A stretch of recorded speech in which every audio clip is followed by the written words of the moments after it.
सभी को नमस्कार। स्वागत है आपका अपने YouTube चैनल दिव्यदा इनसाइड में।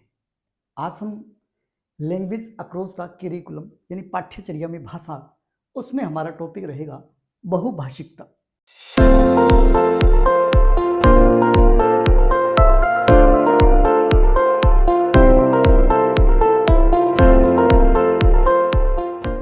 देखिए, बहुभाषिकता कहते किसे है? किसी क्षेत्र विशेष में यानी किसी क्षेत्र में एक से अधिक अनेक भाषाओं का प्रचलन जहाँ होता है, तो उस क्षेत्र में अनेक भाषाएं बोली जाती है, उसे बोला जाता है बहुभाषिकता। यानी एक क्षेत्र विशेष में अनेक भाषाओं का प्रचलन हो तो वो क्या कहलाता है? बहुभाषिकता वाला क्षेत्र कहलाता है। तो भारत में अनेक भाषाएं हैं जो यहाँ बोली जाती है। तो हमारा जो भारत देश है वो बहुभाषी देश कहलाता है। जैसे राजस्थान है, उसमें राजस्थानी बोली जाती है। गुजरात जो प्रदेश है वहाँ गुजराती बोली जाती है। कर्नाटक है, वहाँ कन्नड़ बोली जाती है। तमिलनाडु में तमिल बोली जाती है। केरल में मलयालम बोली जाती है। पंजाब में पंजाबी भाषा बोली जाती है। यूपी और जो एमपी जो राज्य है वहाँ हिंदी बोली जाती है। इस तरह से हमारा जो भारत देश है वो एक क्षेत्र विशेष होते हुए भी इसमें अनेक भाषाओं का प्रचलन है। तो एक जो क्षेत्र है उसमें अनेक भाषाएं बोली जाए तो बहुभाषिकता कहलाता है। और एक देश में अनेक भाषाएं बोली जाती है, इसलिए वह राष्ट्र क्या कहलाता है? बहुभाषिकता वाला राष्ट्र कहलाता है। देखिए, जिस देश में भिन्न भिन्न स्थानों पर विभिन्न भाषाएं प्रचलित है वह बहुभाषी देश कहलाता है। वह बहुभाषिकता उस देश की पहचान है। यानी ये जो भाषाएं हैं, अनेक भाषाएं बोली जाती है, वो हमारे देश की पहचान भी मानी जाती है। यानी जिस देश में अनेक भाषाएं जैसे भी प्रचलित है वो जहाँ बोली जाती है तो उस जो भाषाएं हैं वो उस देश की पहचान होती है। वैसे तो जो भाषा है वो उस देश की पहचान ही होती है, लेकिन बहुभाषिक होना बहुत बड़ी बात है जिसमें अनेक भाषाएं बोली जाए। अब देखिए, बहुभाषिकता के भेद, हम बहुभाषिकता के दो भेद मान सकते हैं। एक तो है स्थिति सापेक्ष और दूसरा है प्रयोक्ता सापेक्ष। ये दो तरह की स्थितियां सामने आती हैं जहां अनेक भाषाएं बोली जाती है। जैसे स्थिति सापेक्ष की बात करें तो स्थिति सापेक्ष के अंतर्गत द्विभाषिकता राष्ट्र के स्तर पर देखने को मिलती है। यानी जिस देश में दो भाषाएं जिसको मान्यता मिली हो, इस तरह की भाषाएं हो, इसमें प्रयोक्ता का द्विभाषिक होना अनिवार्य नहीं होता। यानी जो प्रयोग कर रहा है, जो भाषा बोल रहा है, उसको वो दोनों भाषाएं आना कोई जरूरी नहीं। कम ही देश ऐसे होते हैं जो दो या दो से अधिक भाषाओं को संवैधानिक मान्यता देना चाहते हैं। बहुत कम देश होंगे जो अनेक भाषाओं को जैसे मान्यता दे दें। जैसे हमारे भारत में हिंदी और अंग्रेजी है, दोनों को मान्यता मिली हुई है। तो जैसे स्विट्जरलैंड है, उसमें अनेक भाषाएं हैं, बहुभाषी देश है, परंतु इसका तात्पर्य यह नहीं है कि वहाँ का प्रत्येक निवासी है वो अनेक भाषाएं जानता हो। स्थिति सापेक्ष का मतलब है ठीक है, उस देश में अनेक भाषाएं हो सकती, उसकी संविधान के द्वारा मान्यता भी हो सकता है मिली हुई, लेकिन जरूरी नहीं है कि उस देश के जो नागरिक है उस भाषा को जानते हो सकता एक तो जानते ही होंगे जिस देश में रहते होंगे, लेकिन जरूरी नहीं है कि वो अन्य भाषाओं को जानते हो। जैसे स्विट्जरलैंड है, वो बहुभाषी देश है, लेकिन परंतु इसका तात्पर्य यह तो नहीं है कि वहाँ का प्रत्येक निवासी अनेक भाषाएं जानता हो। या हम ये कह सकते हैं कि भारत में जैसे हिंदी और अंग्रेजी भाषा है, उसको राजभाषा के रूप में मान्यता मिली हुई है भारत में, हिंदी और अंग्रेजी को। लेकिन यहाँ लाखों लोगों की संख्या में ऐसे लोग रहते हैं जिन्हें या तो हिंदी आती है तो अंग्रेजी नहीं आती, या अंग्रेजी आती है तो हिंदी नहीं आती। तो हिंदी और अंग्रेजी में से कोई एक भाषा नहीं आती, ऐसा भी है। तो स्थिति सापेक्ष का मतलब है कि जो जिस देश की भाषाएं हैं उन सभी भाषाओं में पारंगत होना जरूरी तो नहीं है, लेकिन एक या दो, एक भाषा आ सकती है, लेकिन दोनों या तीन या चार भाषा में कोई जरूरी नहीं है कि उसको समझ सारी आए। दूसरी स्थिति बनती है प्रयोक्ता सापेक्ष। इसका मतलब है कि जो प्रयोग कर रहा है उसके अकॉर्डिंग। प्रयोक्ता सापेक्ष द्विभाषिक राष्ट्र वह है, द्विभाषिकता मतलब होता है जहां दो भाषाओं का प्रचलन हो। वो बहुभाषिकता का अर्थ होता है जहां अनेक भाषाएं बोली जाती है। या समझी जाती है।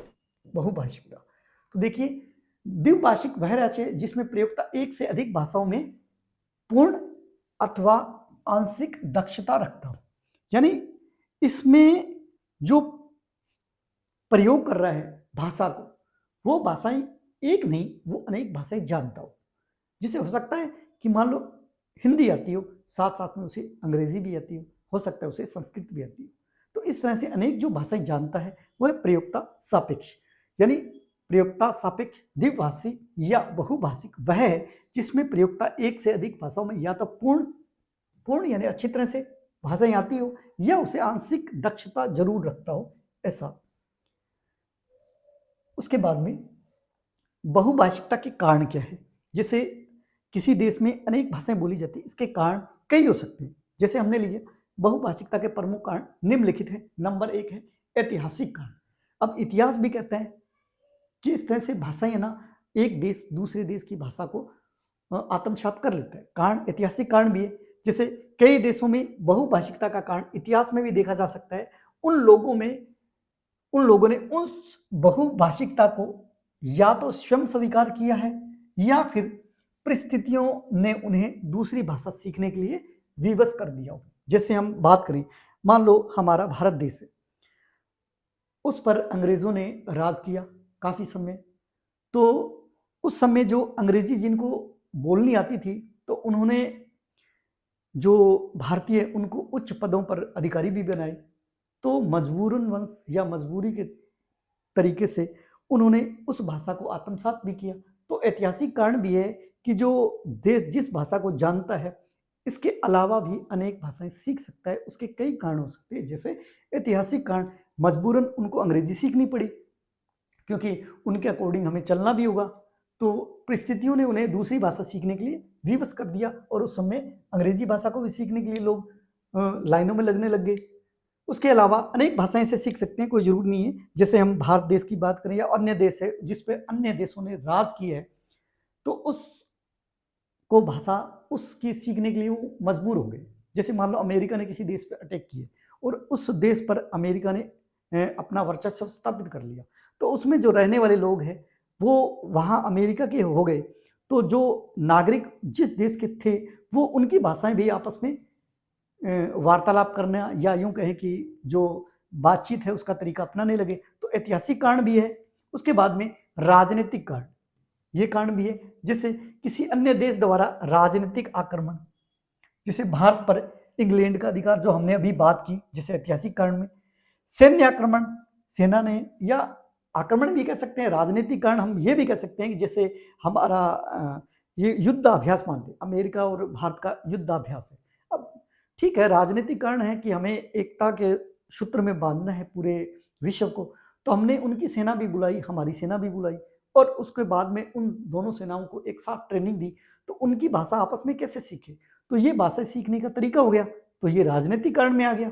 जैसे सैन्य कारण भी हो सकते हैं, जैसे सेना में प्रशिक्षण दे रहे हैं, तो यहाँ का ट्रेनर है वो उनको प्रशिक्षण कैसे दे, या वहाँ का ट्रेनर है उनको कैसे दे, तो वो अपनी भाषा में करेगा। उस भाषा को आपस में वो सीख लेंगे। तो किसी अन्य देश के निवासियों द्वारा शरण देना, जैसे हमने अभी बात की, जैसे कोई देश है दूसरे देश के जो नागरिक है उनको शरण दे रहा है, तो वो भी सीख जाएगा। जैसे हम ये कह सकते हैं हमारे भारतीय वो दूसरे देश में जा रहे हैं तो उनकी भाषा सीख जाएंगे। तो ये आदि भी द्विभाषिकता या बहुभाषिकता के कारण बनते हैं। नए देश में रहने वालों के लिए अपनी आवश्यकताएं पूरी करने के लिए उस देश की भाषा को सीखना अनिवार्य हो जाता है। अपनी खुद की जो भाषा तो है ही, साथ साथ में अन्य भाषा को कैसे सीखेगा, क्योंकि उसके लिए वो आवश्यकताएं पूरी करने के लिए भी हो गया। हमारी बात है वो दूसरा कैसे समझे, हमारी जो आवश्यकताएं उनको कैसे पूरा करें, तो उस भाषा को सीखना उसके लिए मजबूरी हो जाता है। तो ये भी कारण हो गया। इसके बाद में धार्मिक कारण भी होते हैं। जैसे किसी देश में स्थान विशेष की धार्मिकता विशिष्टता के कारण कभी कभी अन्य देशों के कुछ लोग रहना चाहते हैं। जैसे हम बात करें, जैसे दक्षिण भारतीय भाषाएं बोलने वाले, जैसे दक्षिण भारत, हमारे भारत की बात करें तो दक्षिण भारत का जो नागरिक है वो उत्तर भारत की तरफ आएगा तो उनको हिंदी नहीं आएगी, तो वो अपनी भाषा बोलेगा। लेकिन बंगाली व अंग्रेजी के अनेक प्रयोक्ता वृंदावन में रहते हैं। मान लो दक्षिण भारत से कोई आया है और इधर से बंगाल से या अंग्रेजी बोलने वाला कोई आया है, वो वृंदावन में रहने लगे। वहां मान लो हिंदी भाषा है, वहां हिंदी का प्रयोग करते हैं। तो अब एक तो साउथ से आया, वो अपनी भाषा बोलता था, जैसे मलयालम है, तमिल है, तेलुगु है, कुछ भी हो सकती है, और अंग्रेजी जानता है। लेकिन वृंदावन आया तो वहां क्या है, हिंदी बोल रहे। तो अब हिंदी कैसे बोले?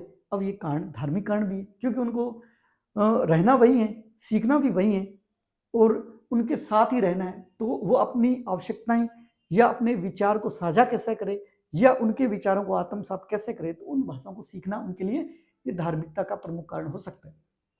इसी प्रकार जैसे हमने कहा, जैसे बंगाल से, कलकत्ता से, इस साइड से कोई बंगाली बोल रहा है, अंग्रेजी बोल रहा है, उसको यहाँ आने के बाद में वो भी हिंदी बोलना चाहता है, तो ये आवश्यकता हो गई धार्मिक कारण। इसी प्रकार धार्मिक विरोध के कारण कुछ लोग क्या है, अपना देश छोड़कर अन्य देश में भी चले जाते हैं। जैसे मान लो हम कहें अफगानिस्तान है या ईरान है, इराक है, ऐसे युद्ध हो रहे हैं, वहाँ अनेक ऐसे नागरिक होंगे जो दूसरे देश में शरण लेना चाहते हैं, तो उस देश की भाषा वो सीखना चाहते हैं। अगर नहीं सीखेंगे तो वो अपनी आवश्यकता की पूर्ति कैसे करें, अपने विचार कैसे साझा करें? तो ये कई कारण हो सकते हैं। इसके बाद में सांस्कृतिक कारण, संस्कृति विशेष के कारण भी हो सकते हैं। जैसे किसी विशिष्ट सामाजिक वर्ग अथवा विशिष्ट जातीय संस्कृति से जुड़ने की दृष्टि से कभी कभी लोग उस संस्कृति की वाहक जो भाषा है वो सीखना चाहते हैं। जैसे भारत में वैदिक संस्कृति है, उसको समझने के लिए हमें वेदों को पढ़ना है। तो अब वेद लिखे ही कैसे गए हैं, किस भाषा में लिखे गए हैं? वो संस्कृत है, तो हमें संस्कृत पढ़ना जरूरी हो गया, उसको समझना जरूरी हो गया। तो वो अपनी आप जो भाषाएं हैं, जैसे संस्कृत है, उस भाषा को हम अपने आप आत्मसात करेंगे, तो ये भी हमारा सांस्कृतिक कारण भी हो सकता है। तो वैदिक संस्कृति को समझने के लिए अनेक लोगों ने क्या है, संस्कृत भाषा सीखी। इसी प्रकार जर्मनी, कोरिया, अन्य देशों ने भी हिंदी एवं तब जो हमारी संस्कृत है आदि भाषाएं सीख रहे हैं। क्यों? क्योंकि संस्कृति से जुड़ना चाहते हैं, हमारी संस्कृति को पढ़ना चाहते हैं। जैसे वेद है, पुराण है, इनको अगर पढ़ना है तो फिर ऐसी भाषा सीखनी पड़ेगी। फिर शैक्षिक कारण यानी शिक्षा से संबंधित कारण भी है, हमें अनेक भाषाएं सीख सकते हैं। जैसे हम बात करें, मान लो हम जब पढ़ते थे उस समय 6ठी क्लास में हमारे इंग्लिश पहली बार आई, या यूं कहें कि आपको संस्कृत लेनी है या पंजाबी लेनी है, तो अनेक भाषाएं सीखने का अवसर भी शिक्षा की दृष्टि से मिलता है। शैक्षिक कारण भी है, जिससे हम अनेक भाषाएं आत्मसात कर सकते हैं, सीख सकते हैं।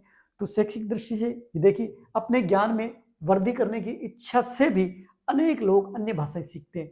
जैसे मध्यकाल में इसी कारण पूरे यूरोप में लैटिन का प्रचार था। वर्तमान में भी हजारों लोग इसी प्रकार अंग्रेजी का अध्ययन कर रहे हैं, जिसे आज भी कर रहे हैं। इंग्लिश स्पोकन क्लासें लगा रहे हैं, जैसे हिंदी मीडियम से वो इंग्लिश मीडियम में जाना चाहते हैं, इंग्लिश वाले हिंदी में भी जाना चाहते हैं। तो अनेक भाषाएं शैक्षिक दृष्टि से भी पढ़ना चाहते हैं।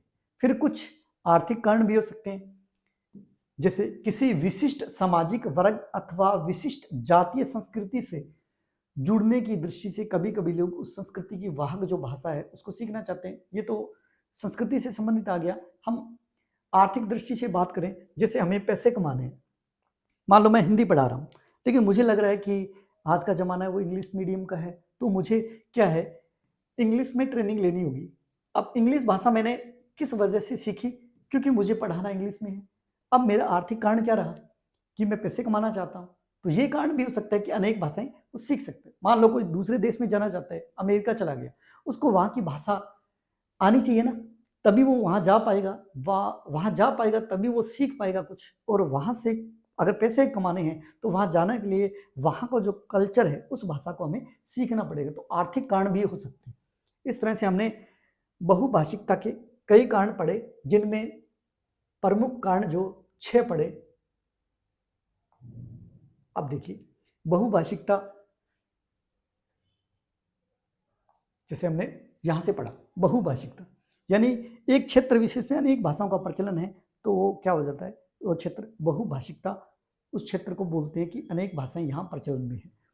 और भारत में तो अनेक भाषाएं बोली जाती है। इसके अलावा भी हमने बात की, भारत में कई देश, भारत के अलावा भी कई देश है, जैसे स्विट्जरलैंड में कई भाषाएं बोली जाती है। राजस्थान, हम बात करें भारत में, राजस्थान में राजस्थानी, गुजरात में गुजराती, इस तरह से अनेक यहाँ भी भाषाएं बोली जाती है। तो भारत भी क्या है, एक बहुभाषी राष्ट्र है। उसके बाद में हमने पढ़ा बहुभाषिकता के भेद क्या है? दो तरह के हैं, एक है स्थिति सापेक्ष, एक प्रयोक्ता सापेक्ष। स्थिति यानी जो बोलने वाला है उसको जरूरी नहीं है कि कोई भाषाएं आए, लेकिन उस देश में अनेक भाषाएं बोल सकते हैं। बोलने वाला, प्रयोग करने वाला चाहे एक ही भाषा प्रयोग करता हो, लेकिन स्थिति सापेक्ष ये बताता है कि वहाँ अनेक भाषाएं बोली जाती हैं, लेकिन स्थिति का अनुसार पता चलता है कि वहाँ जरूरी नहीं है कि उन लोगों को सभी भाषाएं आती हो। दूसरा प्रयोक्ता सापेक्ष, जिसमें प्रयोग करने वाला है वो किसी भी देश में जो अपनी भाषाएं हैं वो एक नहीं अनेक भाषाओं का भी प्रयोग कर सकता है, जिसमें वो पूर्ण दक्षता भी रखता हो सकता है कि वो आंशिक दक्षता रखता हो। उसके बाद में हमने कई कारण पढ़े बहुभाषिकता के। वो कारण थे, ऐतिहासिक कारण भी हो सकता है और राजनीतिक कारण भी हो सकता है, उसके बाद में धार्मिक कारण भी पढ़ा, और फिर सांस्कृतिक कारण भी पढ़ा, फिर शैक्षिक कारण भी पढ़ा, फिर आर्थिक कारण भी पढ़ा। इस तरह से हमने बहुभाषिकता टॉपिक है उसको क्लियर किया। आज के लिए इतना ही, नेक्स्ट क्लास में फिर मिलेंगे। जय हिंद, जय भारत।